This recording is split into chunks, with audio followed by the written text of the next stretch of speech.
A South Island business operator who missed out on a government tourism grant believes the scheme has totally missed the mark and could land the government in court. About 80 businesses have got more than $40 million in funding or loans as part of the government's Strategic Tourism Assets Protection Program. Among them are AJ Hackett Bungy, Discover Waitomo, Rotorua Zorb and Wellington Zoo, to name just a few.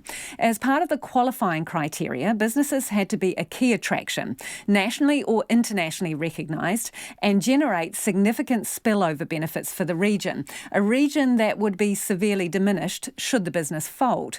24 South Island tourism operators are now questioning the way the money was carved up, and they want to please explain from the Minister before they decide whether to take the matter to court.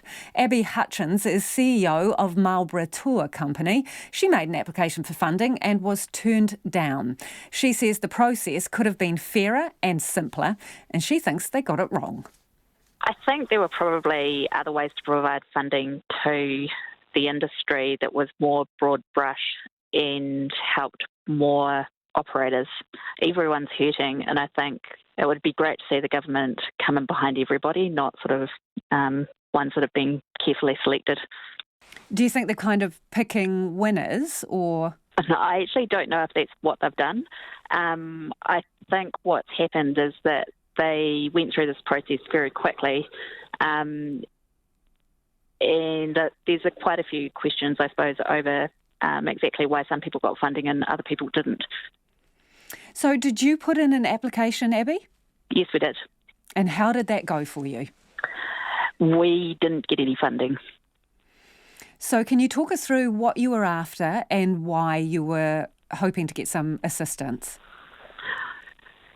So the application was for repairs and maintenance to Howden House at Whenau Lodge. Whenau Lodge is primarily the first night or first day for people on the Queen Charlotte track.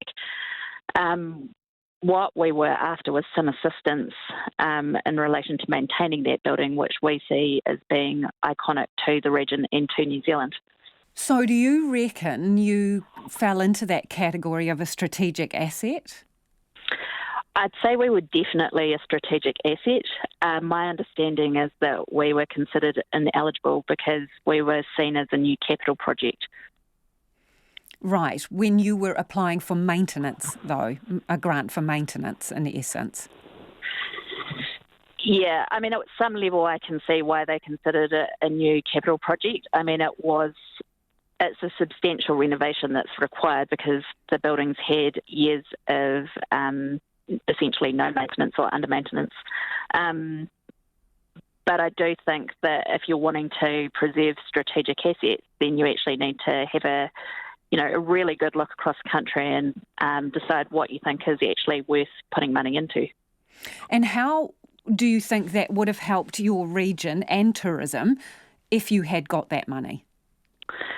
Well, we're Marlborough's largest tourism provider, so we usually have 100,000 people go out on the various cruises and products that we've got. A renovation like that, I mean, they are expensive, and we don't. It's going to be difficult for us to find the money to be able to do it given the circumstances. But that money would have been ploughed back into the region through, essentially construction, all the materials which we would have tried to source locally, and the jobs that you get at the end of it and doing it. So how are you guys managing at the moment? What is it like for you?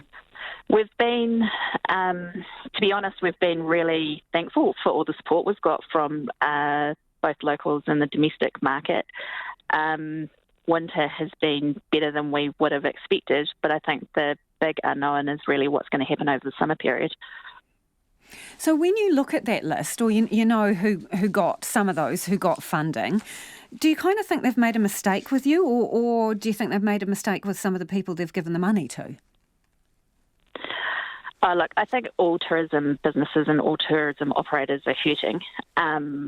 I think our frustration is that we spent a lot of time putting together an application, and we really haven't heard why it wasn't successful, other than that appears to be a new capital project. And we think there was a pretty good case for giving a company like our company, which is, as I said, Marlborough's largest tourism provider, some sort of grant. So what's your plan now? Are you going to challenge the decision? That's still an open question. It's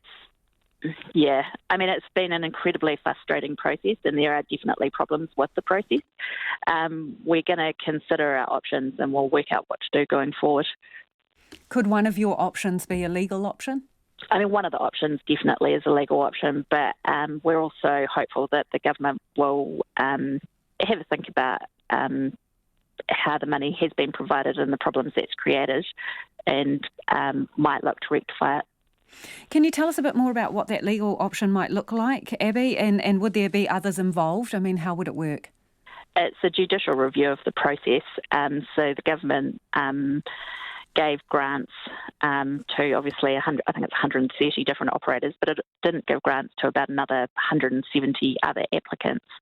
And there was also a lot of uncertainty over who could apply and who couldn't apply, and what.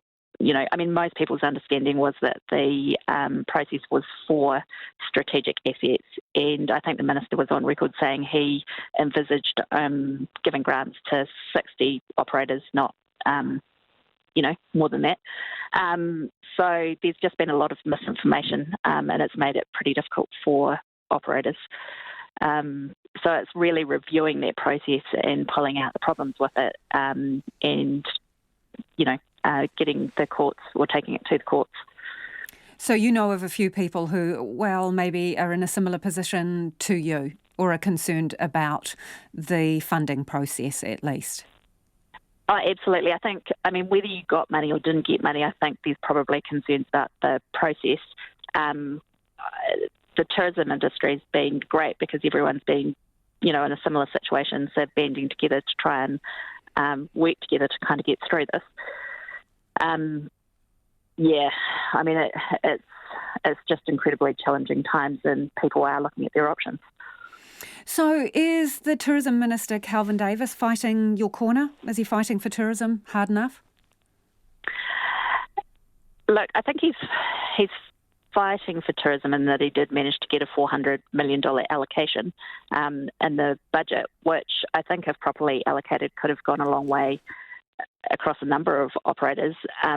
Personally, I think probably the better option, rather than this sort of fund, was actually to extend the wage subsidy scheme across everyone that's affected, and then you wouldn't have these sort of issues of fairness and transparency. It would have been kind of a simpler solution. And that's Abbe Hutchins, who is from the Marlbourough Tour Company.